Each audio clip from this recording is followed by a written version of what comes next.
남사고는 조선 명종 때 서기 1500-9571년 천문지리에 능통한 사람이었다. 어린 시절부터 총명하여 많은 사람들은 그 아이를 신동이라고까지 불렀다. 그렇다고 성장하여 장원급제를 하거나 벼슬을 탐한 것도 결코 아니었다. 한때 그가 일종의 천문학 교수인 종육품이 관상감이란 벼슬을 하게 된 것도 역학, 복서, 상법, 천문 등의 남다른 박식함이 있었기 때문이었다. 남사고의 어린 시절 이야기. 선생의 어린 시절에 불영사란 절을 갔을 때의 일이다. 스님 한 분이 선생을 보고 깜짝 놀라며 청기를 바다 눈에 광채가 번뜩이고 있음을 보자 그놈 참 영특하게 생겼구나. 스님의 이 같은 말을 듣고 있던 선생이 그럼 스님 저하고 바둑 한 판 두지 않겠습니까? 하고 청하자 스님은 마음속으로 바둑에 대해서는 둘째가라면 서운하다 할 정도인 어린 내가 아무리 총명하다고 해도 나를 감히 이길 수 있겠느냐? 이런 마음으로 어린 남사고에게 쾌히 응낙을 했다. 두 사람은 절 근처에 있는 부용봉에서도 기암절벽이 수려한 노송나무 밑에서 바둑을 두기 시작했다. 두 사람이 바둑을 두는 광경은 한 폭의 그림과 같았다. 태고 때부터 아름다운 산세에 몇백 년 동안 많고 풍상을 다 겪으면서 꼬불꼬불하게 자라난 큰 노송 밑에서 백발이 성성한 노스님과 어린 나이인 남사고 선생이 마주하여 바둑을 두는 모습은 참으로 돋보이는 아름다움이었다. 처음에는 이내 승부가 날 것으로 생각했던 노스님은 시간이 갈수록 자신의 수가 남사고만 못하다는 것을 알고서 점점 불안해졌다. 남사고는 웃음을 띠면서 장난하듯이 쉽게 두고 있어도 승세를 계속 유지하게 되자 노스님은 망신스럽다는 생각에 얼굴이 벌겋게 상기되었다. 결국 바둑은 나이 어린 남사고가 이겼다. 화가 난 노스님은 갑자기 산천이 떠나갈 정도로 큰 소리를 치며 모습을 감추어 버렸다. 그러더니 잠시 후 땅속에서 머리와 코 등을 먼저 보이며 큰 황소처럼 변장하여 나타나면서 남사고에게 물었다.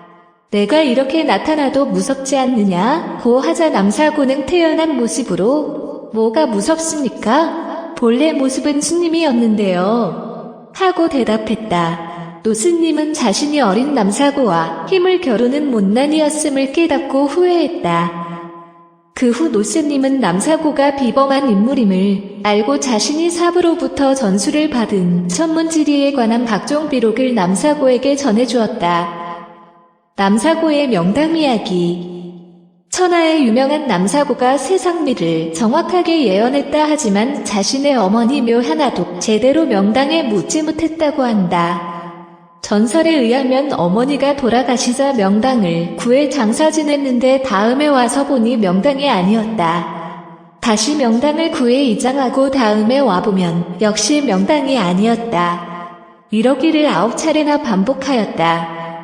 그런데 최종적으로 비룡상천형 대지를 구해 어머니 유고를 안장하고 기쁜 마음으로 돌아오는데 밭을 갈던 한 농부가 노래를 부르면서 말하기를 9번을 옮기고 10번째 장사한 구찬십장 남사고야. 용이 하늘을 날듯이 올라가는 형국인 비룡상천 좋아하지 마라. 죽은 뱀을 나무에 걸쳐놓은 형국인 고사 괴수가 아닌가 하거늘. 남사고가 이 소리를 듣고 깜짝 놀라 사명을 자세히 보니 과연 사룡이었다. 급히 밭을 갈던 농부를 찾으니 그는 호련히 사라지고 보이지 않았다. 남사고가 탄식하면서 말하기를 대지는 필히 그 주인이 있는 법이니 평소 덕을 쌓지 않은 어머니를 억지로 명당에 모시려고 해도 아무나 얻는 것은 아니구나 하면서 욕심을 버리고 무해지지를 찾아 이장하였다고 한다. 이와 같이 명당 대지는 천장지비하는 것으로 유덕지인이 아니면 얻을 수 없는 것이며 풍수술법에도 한계가 있음을 보여주는 대목이다. 조선 중기의 학자인 남사고는 본관이 영양이고 호는 격암이다. 효인과 청렴으로 이름이 났으며 수학을 즐겨 읽었던 그는 역학, 풍수, 천문, 복서, 관상의 비결에 도통하여 많은 예언을 하였는데 꼭 들어맞았다고 한다. 명종 말년에는 동서분당, 선조 8년 1575년을 예언했고 명종 19년에는 내년에 필연코 태산을 봉하리라 했는데 이듬해 문정왕후가 죽어 태릉에 장사를 지냈다고 한다. 그는 또 임진왜란을 예언했는데 살기가 심히 악하여 임진년에 외적이 크게 쳐들어올 터이니 부디 조심하라고 다른 사람한테 말했는데 과연 그해 임진왜란이 터졌다. 특히 그는 풍수지리학의 조예가 깊어 전국의 명산을 찾아다니며 많은 일화를 남겼다. 문집에는 격암일고가 있다. 남사고가 묘결을 얻은 데는 진리를 가릴 수 없는 많은 일화가 전해져 온다.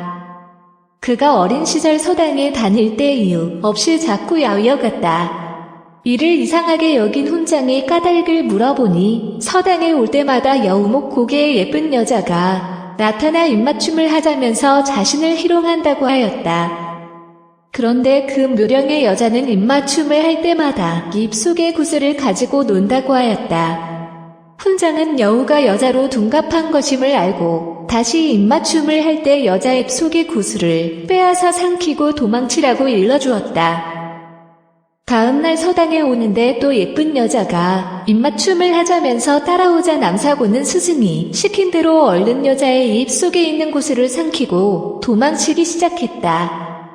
깜짝 놀란 처녀가 구슬을 내놓으라고 뒤쫓아오자 너무 당황한 나머지 땅에 넘어지고 말았다. 그러자 처녀는 늙은 여우로 변하면서 슬피 울다가 되돌아갔다. 허겁지겁 서당에 온 남사고를 보고 훈장은 넘어질 때 어디를 제일 먼저 보았냐고 묻자 땅을 제일 먼저 보았다고 대답하였다. 그러자 훈장은 탄식을 하면서 아깝도다. 넘어질 때 하늘을 먼저 보았으면 천문에 능했을 텐데 땅을 보아 지관에 머물겠구나 하였다 한다. 남사고가 젊었을 때 경부 굴진 불용사를 가던 길에 승려를 만났다. 둘은 같이 유람하다가 소나무 밑에서 바둑을 두었는데 중은 갑자기 소리를 내지르더니 호련히 모습을 감추었다. 한참 만에 모습을 드러낸 승려는 두렵지 않느냐고 물었고 남사고는 무엇이 두려운가라고 태연히 대답하였다. 그러자 승려는 그대는 능히 두려워하지 않으니 내가 가르칠 수 있다. 그대는 범상한 인물이 아니니 힘써보라 하면서 비결을 주고 사라져버렸다. 남사고는 이로부터 명지관이 되었고 세상 일을 정확하게 예언을 하여 지금도 남사고결록 격암유록 등이 전하고 있다. 그렇지만 이러한 책이 실제로 남사고가 쓴 책인지 아니면 후세에 누군가 남사고의 이름을 도용하여 쓴 것인지는 분명치 않다. 천하의 유명한 남사고가 세상 일을 정확하게 예언했다 하지만 자신의 어머니 묘 하나도 제대로 명당에 묻지 못했다고 한다. 전설에 의하면 어머니가 돌아가시자 명당을 구해 장사 지냈는데 다음에 와서 보니 명당이 아니었다. 다시 명당을 구해 이장하고 다음에 와보면 역시 명당이 아니었다. 이러기를 9차례나 반복하였다.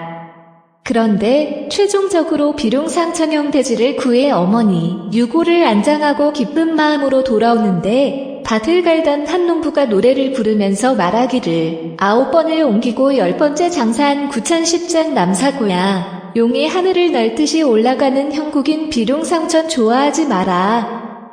죽은 뱀을 나무에 걸쳐놓은 형국인 고사 괴수가 아닌가 하거늘. 남사고가 이 소리를 듣고 깜짝 놀라 산형을 자세히 보니 과연 사룡이었다. 급히 밭을 갈던 농부를 찾으니 그는 후련히 사라지고 보이지 않았다. 남사고가 탄식하면서 말하기를 대지는 필히 그 주인이 있는 법이니 평소 덕을 쌓지 않은 어머니를 억지로 명당에 모시려고 해도 아무나 얻는 것은 아니구나 하면서 욕심을 버리고 무해지지를 찾아 이장하였다고 한다. 이와 같이 명당 대지는 천장제비하는 것으로 유덕지인이 아니면 얻을 수 없는 것이며 풍수술법에도 한계가 있음을 보여주는 대목이다. 남사고는 주역을 깊이 연구하여 천문, 지리에 통달해서 기묘하게 예언을 적중시켰다고 합니다. 하늘에서 불이 날아 떨어져 인간을 불태우니 심리를 지나가도 한 사람 보기가 힘들구나. 방이 10개 있어도 그 안에 한 사람도 없고 한 구획을 돌아봐도 사람은 보이지 않는도다. 불이 만길에 퍼져 있으니 사람의 흔적은 멸하였고 작은 머리에 다리가 없는 귀신 신장들이 날아다니며 불을 떨어뜨리니 조상이 천이 있어도 자손은 겨우 하나 사는 비참한 운수로다. 불이 만길 정도이면 핵무기를 연상하면 됩니다. 비행기, 다리 없고 작은 머리에 날아다니는 귀신에서 각종 무기를 떨어뜨리니 수천 명 중 하나 정도 산답니다. 괴상한 기운으로 중한 병에 걸려 죽으니 울부짖는 소리가 연이어 그치지 않아 과연 말세로다. 전쟁 뒤에 각종 병과 생화학 무기, 탄저병, 패스트 등 핵전쟁 직후의 각종 방사능 피해 이름 없는 괴질병은 하늘에서 내려준 재난인 것을 그 병으로 알아죽는 시체가 산과 같이 쌓여 계곡을 메우니 길조차 찾기 힘들더라. 격암유록 중에서 시체 때문에 길조차 찾기 어렵다니 엄청납니다. 남사고는 인류 최후의 전쟁을 예고합니다. 다리 없고 작은 머리에 날아다니는 귀신 소두부족으로 불이 땅에 떨어지니 혼돈한 세상에서 천하가 한 곳에 모이는 세상이라. 1000명의 조상의 하나에 자손이 사는 이치라 슬프도다. 소두무족으로 불이 떨어지는 땅에서도 하늘에 신병에 의지하여 밀실에 은거하니 하늘을 흔드는 세력을 가진 마귀도 주저주저 하는구나. 새 성인이 복없음을 한탄하고 있는 줄을 모르는도다. 이때에 오는 서신서명이 맡았으니 저 도적의 세력이 애처롭기 짝이 없구나. 격암유록 중에서 남사고는 인류구원에 오는 서신사명에 있다고 했습니다. 또한 그는 어느 성인이 진정한 성인인가? 진짜 성인 한 사람을 알려거든 소울음 소리가 있는 곳을 찾아드소 라고 전하고 있습니다. 서신사명, 소울음 소리가 있는 곳, 무급대도. 이것은 모두 인류구원의 비밀을 전한 것입니다. 천하의 문명이 간방에서 시작하니 동방의 의지국인 조선 땅에서 천지의 도가 통하니 무극이도라. 도를 찾는 군자, 그리고 수도인들아 계룡산을 찾는다는 말인가. 세상사가 한심하구나. 격암유록 중에서 굳이 계룡산을 찾지 아니해도 한반도에서 도를 깨우칠 수 있답니다. 그 얘기는 자기 집 안방에서도 가능하다는 말이지요. 노스트라다무스는 구원에 거룩한 무리들이 동방으로부터 출현한다.